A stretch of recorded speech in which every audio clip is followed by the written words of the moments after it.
territory on west, there's just one way to handle the killers and the spoilers, and that's with the U.S. Marshal and the smell of Gunsmoke.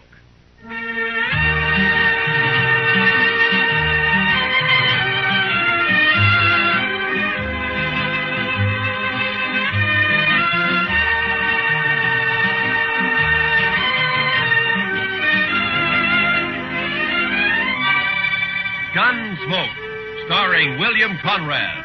The story of the violence that moved west with young America. The story of a man who moved with it. Matt Dillon, United States Marshal.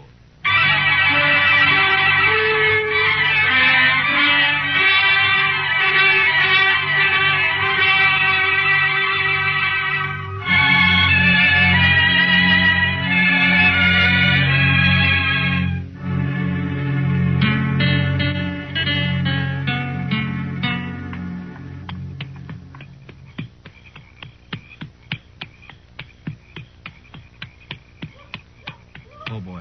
Oh.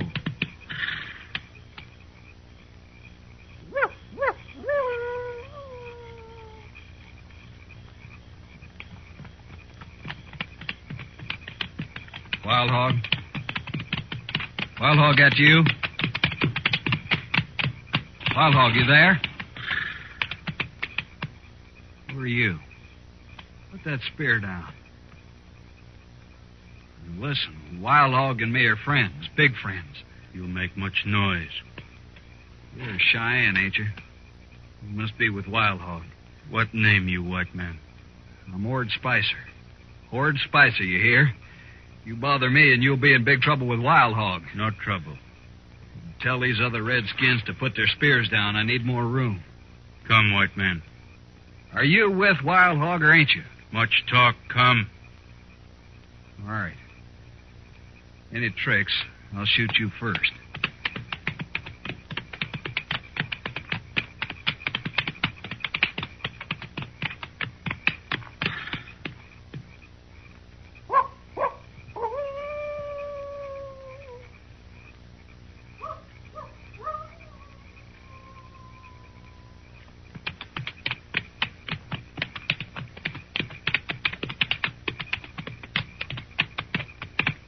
No one around here. Where is he? Horse here, you walk. Blasted, why can't he ride out like anybody else? I want to be in Dodge tonight. Come.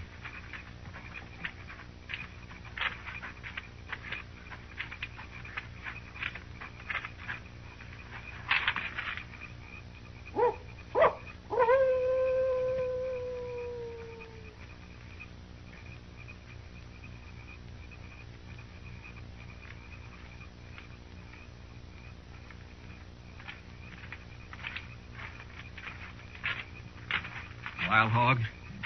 It's me. It's Hoard Spicer, all right. Yes. These braves of yours sure keep you covered. You can't tell one from another, except you, of course. I even thought maybe I'd run into the wrong Indians. No moon tonight. Oh, I recognized them as Cheyennes, all right, but you never know with... With what, Spicer? Nothing, Wild Hog. Forget it. You never know with Indians. Now, Wild Hog, you and me are friends. Don't get so touchy. I didn't mean nothing. We are not friends. I pay you. That is all. Sure we're friends. You're about the most educated Indian I ever met, that's why. I learn only English from the white man. Nothing else. Well, you sure had a good teacher, fella. General Custer, many bitter moons ago. I was a scout. Don't matter. I never heard of him. He was killed.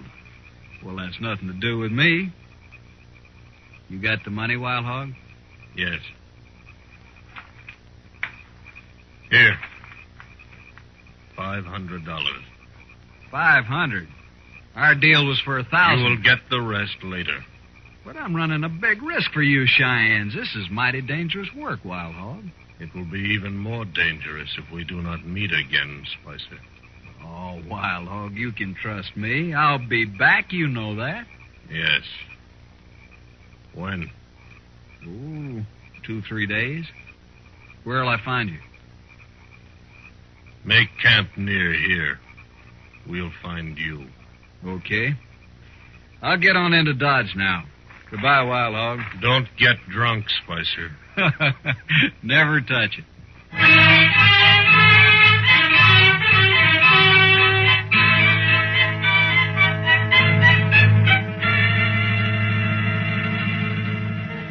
Hey, bartender, set out another bottle of whiskey for me and my friend.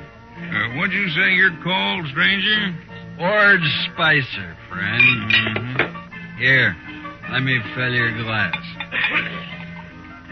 Some town you got here, Dodge. You're sure easy with your money, Spicer. Nothing's too good for my friend. Say, what name you go by anyway? You got a lot of money, Spicer. Sure, I got money. I'll have more soon. You must have hit it rich, huh? Sure, I hit it rich. Easy money, friend. Easy money. How'd you do it, Spicer, anyway? Friend, I live like a gambler. My life's chicken one day and feathers the next. Right now, it's all chicken. Yeah, but how'd you do it? You made out real good, Spicer. Brains and guts, friend. Brains and guts. That's all it takes. I know, but how? You don't get money like that robbing old Indians. What's that? Huh? What'd you say about Indians? Oh, it's just a way of saying it back home. Don't get on the prod about it. Maybe you talk too much. Maybe you ask too many questions. Hey, what's the matter with you anyway? Maybe you know too much. Look, Spicer, if you're hiding something, don't trouble yourself. I ain't interested in you or your money or your liquor. I don't like that. You don't have to. You bet I don't. Keep your eyes right on mine, Spicer. I want to watch you die.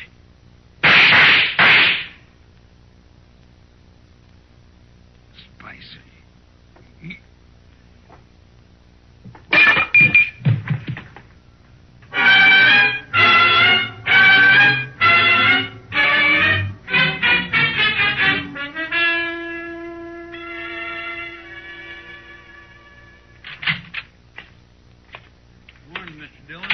How's our prisoner, Chester? I got two, Mr. Dillon. You got two? Yes, sir. There's that Hoard Spicer fella you locked up, and then there's a drunk who tried to buffalo me after you went to bed. No? Did you have any trouble with him? A little, Mr. Dillon. He tried to hit me on the head with his 6-gun. Well, you look all right. Oh, he didn't do it, sir. I bit his thumb and kneed him at the same time. Well, that's quite a trick, Chester. You must have been practicing. No, sir, I haven't been practicing. But I had it all thought out. I see. All right, let's turn Spicer loose. I'll go get him, Mr. Dillon.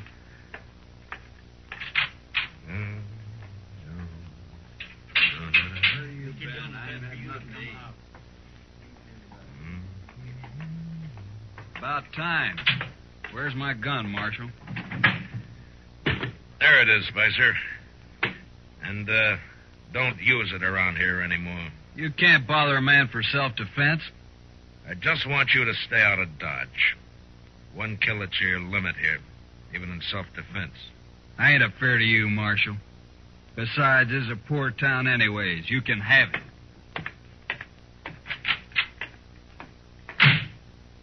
My, that man would kick a hog barefooted. He sure would, Chester. There's something real bad about him. Yeah, I don't know what it is, Chester, and I hope I don't have to find out. Well, you'll go away. Fellows like that gotta keep moving. Seems like nobody wants him. Now, don't feel sorry for him, Chester. He got that way all by himself. Yes, sir. I mean, no, sir.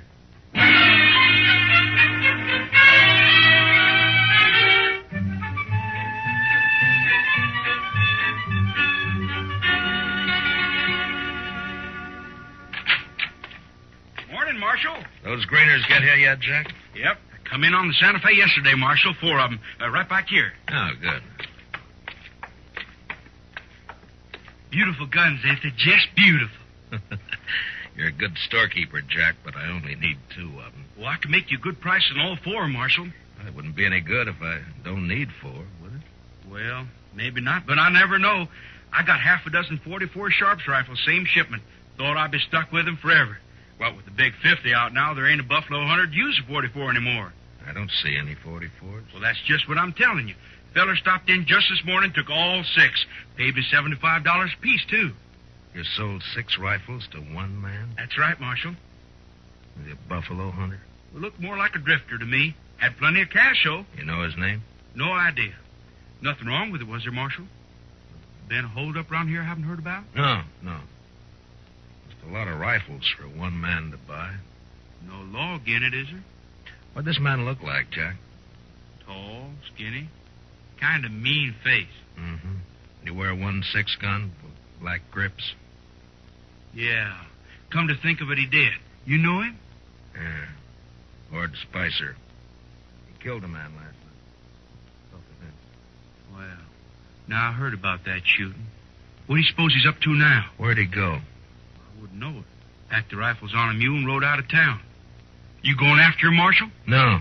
It's like you say, Jack. There's no law against a man buying all the rifles he wants. Seems strange, that's all. Well, let's settle on the price for those greeners, huh?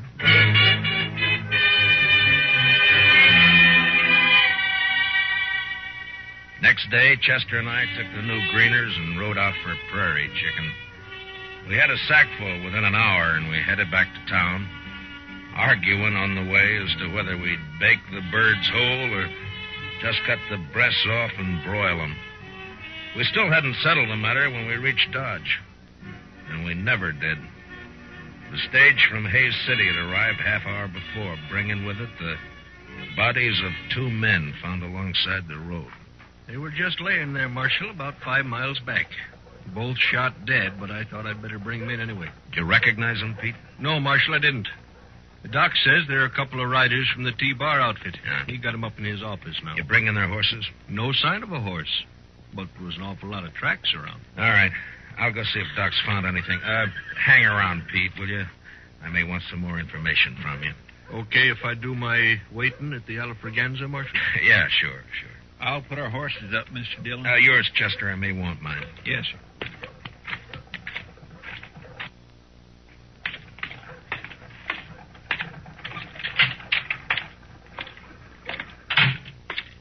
Oh, hello, Marshal. Just finishing up here. Be right with you. How'd they die, Doc?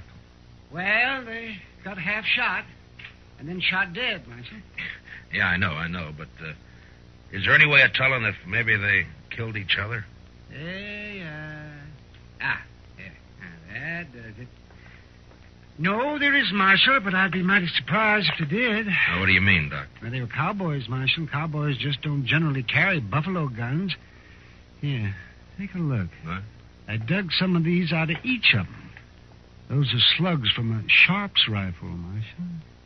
Yeah, sure are. Mm-hmm. That one's the best I found right there. Mm-hmm. What caliber did you say this is, Doc? Oh, I'd guess 44. 44 Sharps.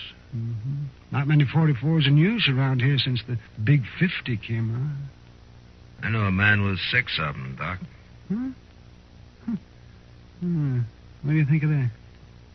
I'll let you know when I get back. So long, Doc.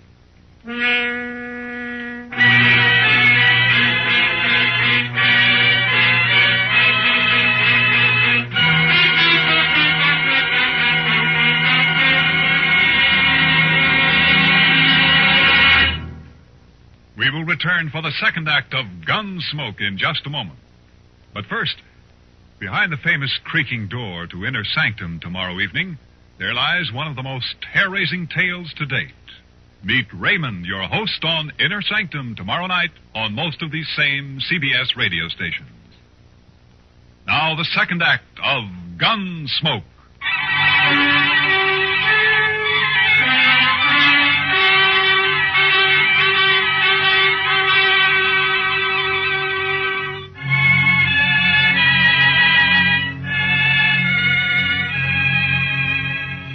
The stage driver rode with me back to where he'd found the bodies, and from there I rode on alone.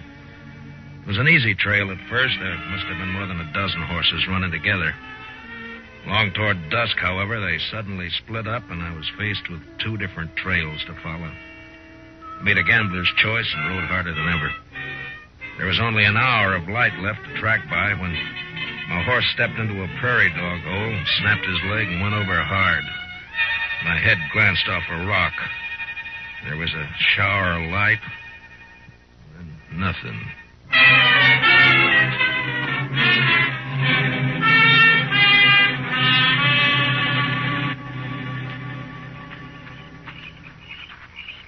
That's him, all right. That's Dillon. He's the marshal at Dodge I told you about. I think he is not dead. No? Stop. Put away your gun. But you can't let him live. He'd kill us, all right. I'm going to kill him anyway. You die for it if you do. Okay. You're the boss. But you'll wish I'd shot him. No. He is coming to now. We take care of him our own way. White Cloud, pick up his guns. Yeah, he isn't hurt. Just knocked out, that's all. Indians. Cheyennes. I'm no Indian, Marshal. Spicer. Yeah. Sure. No tricks now, Marshal. These redskins will shoot you to pieces. Yeah. Are those new Sharps 44s you bought them, huh, Spicer? It's no business of yours, Marshal. Not now. You're through. You're all the way through. Spicer, you're under arrest. What? I said you're under arrest. Now, Marshal, what are you arresting me for? Not that it matters much. For selling guns to Indians and on suspicion of murder. All right, so I'm under arrest, but, Marshal, I want to ask you something. Yeah. How are you going to take me in, that's all? Just how are you going to manage? I'll worry about that. You sure will. Come on, Wild Hog, let's shoot him and get it over with. This is a man of much heart. I admire his courage. To stand with death on all sides and arrest a man. No, we will not kill him. Not yet. But you can't take him with us. White Cloud, give him a horse. Come.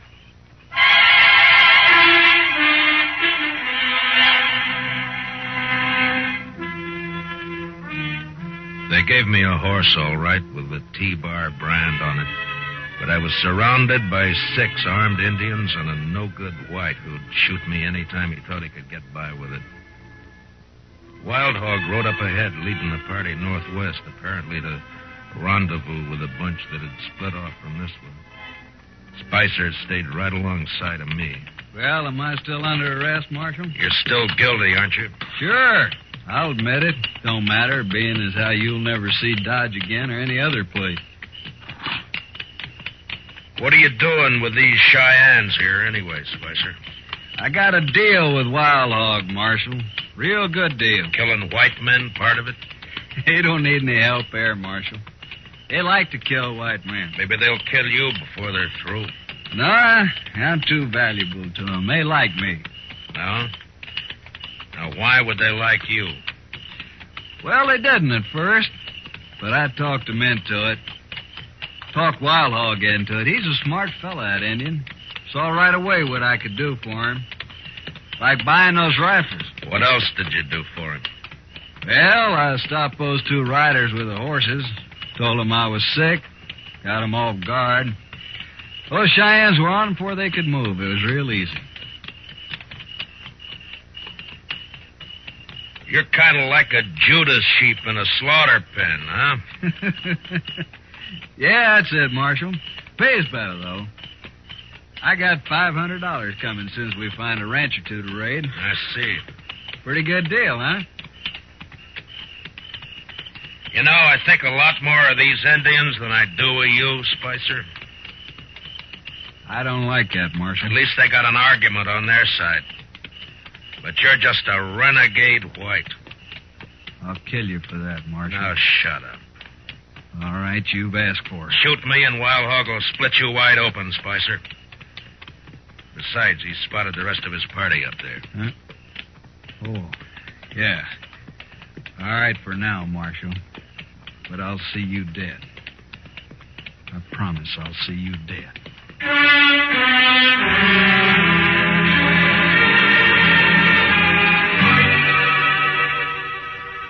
was still alive 2 days later when we crossed the Smoky Hill River about 100 miles northwest of Dodge. There were 15 Cheyennes in the party. And day and night, 2 of them, by turns, never took their eyes off of me. They seemed anxious for an excuse to cut my throat. I had to watch every movement I made. It looked pretty hopeless. Wild Hogg was smart, and he took no chances. But often he and I rode along together, though always flanked by my 2 warrior guards. Country is greener already. Better every mile. Why have you been raiding so far south, Wild Hogg, if you like this land better? We are northern Cheyenne, Marshal, from the Bighorn Mountains. The Army took us south to a reservation in the Oklahoma Territory. Oh, so that's it. You jumped your reservation, huh? Why should we live in a hot, flat land that has no game? But the Army will be after you again. You've broken the law. Whose law? Ours or yours? All right, Wild Hogg. But the Indian has a law against murder. You've broken that twice that I know of. Cheyenne does not speak of it as murder to kill his enemy. Those cowboys weren't your enemy, Wild Hogg. They weren't fighting you. The Army drove us from our home in the mountains. The Army took our horses from us.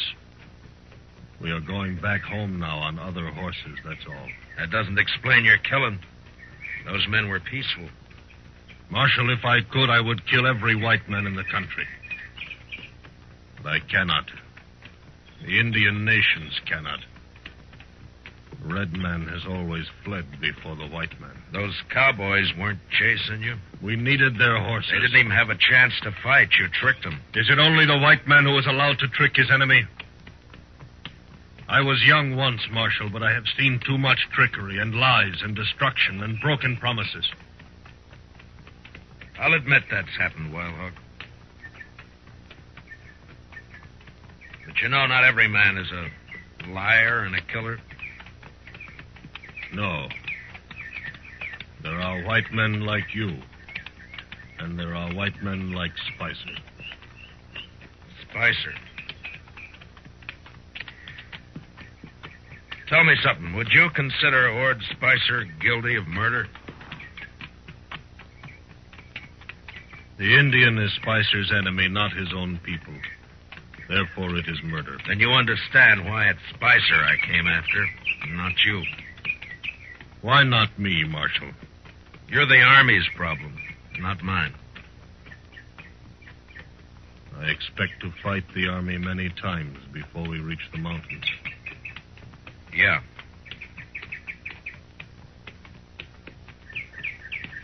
What are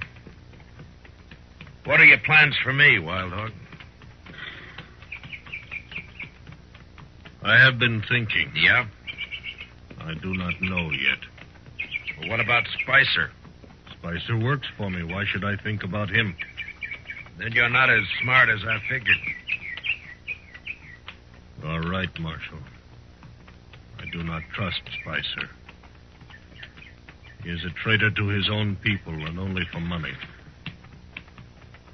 I have rifles now and enough horses. I do not need Spicer. You're going to kill him? Why not? He is only another white man. You said yourself you can't kill all the white men. If you were free, Marshal, you would take him back and let other white men kill him.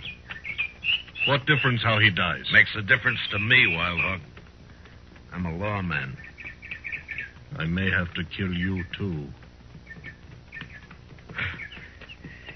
You're a hard man to be friends with.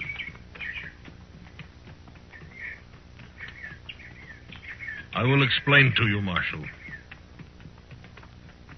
It matters little about any Indian.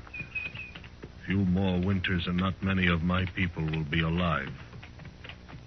I do not complain of our fate. Tribe follows tribe, nation follows nation. It is the law of nature. The white man's turn to be defeated and to disappear will come. It is just a matter of time. And so we may be brothers after all, Marshal. I'm not sure I believe all of that, Wild Hog. Of course not. Still, I recognize you as a warrior among your people, as I am a warrior among mine.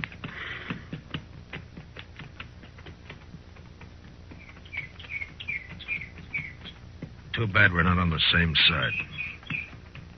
As long as we are brave and willing to die, it does not matter. I ride ahead now. You stay with the others.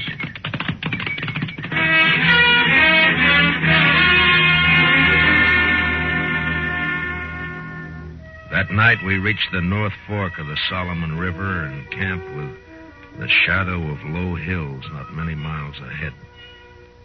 Wild Hog ordered my guards to keep me some distance from the rest of the party.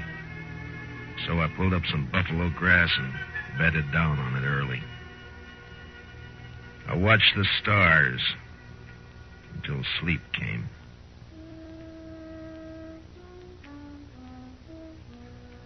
Next thing I heard was the sound of horses fading off in the distance. The two braves guarding me had disappeared, so I got up and walked carefully back to where the Cheyennes were camped. There, a couple of horses stood tied to a bush, but they were alone. The Indians had left. I stopped for a moment to listen. And then, suddenly, I saw the figure of a man lying in the moonlight about 20 feet off.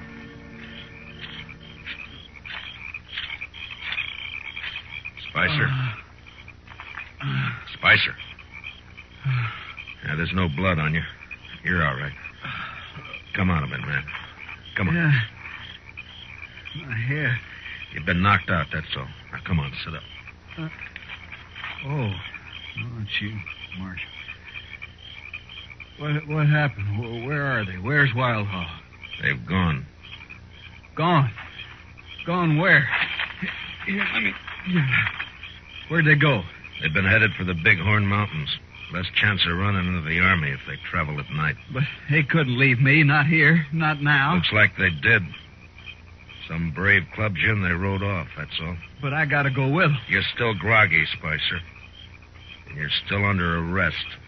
Remember? You can't take me in, Marshal. Wild Hog will be back. He won't let you. Why do you think he left you here, Spicer? We're friends. Big friends, me and Wild Hog. You got no friends. You don't belong in anybody's camp. And I'm taking you back to Dodge anyway. That murdering redskin. He's a better man than you, Spicer. He's brave and he's willing to die. Now, come on, we got a long ride back.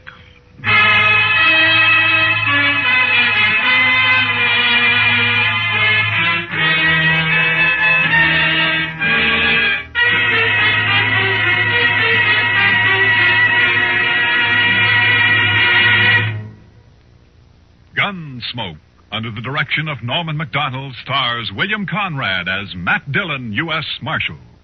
Tonight's story was specially written for Gunsmoke by John Meston, with music composed and conducted by Rex Corey. Featured in tonight's cast were Harry Bartell, Larry Dobkin, Herb Vigran, and Jack Crucian. Parley Bayer is Chester, and Howard McNear is Dark.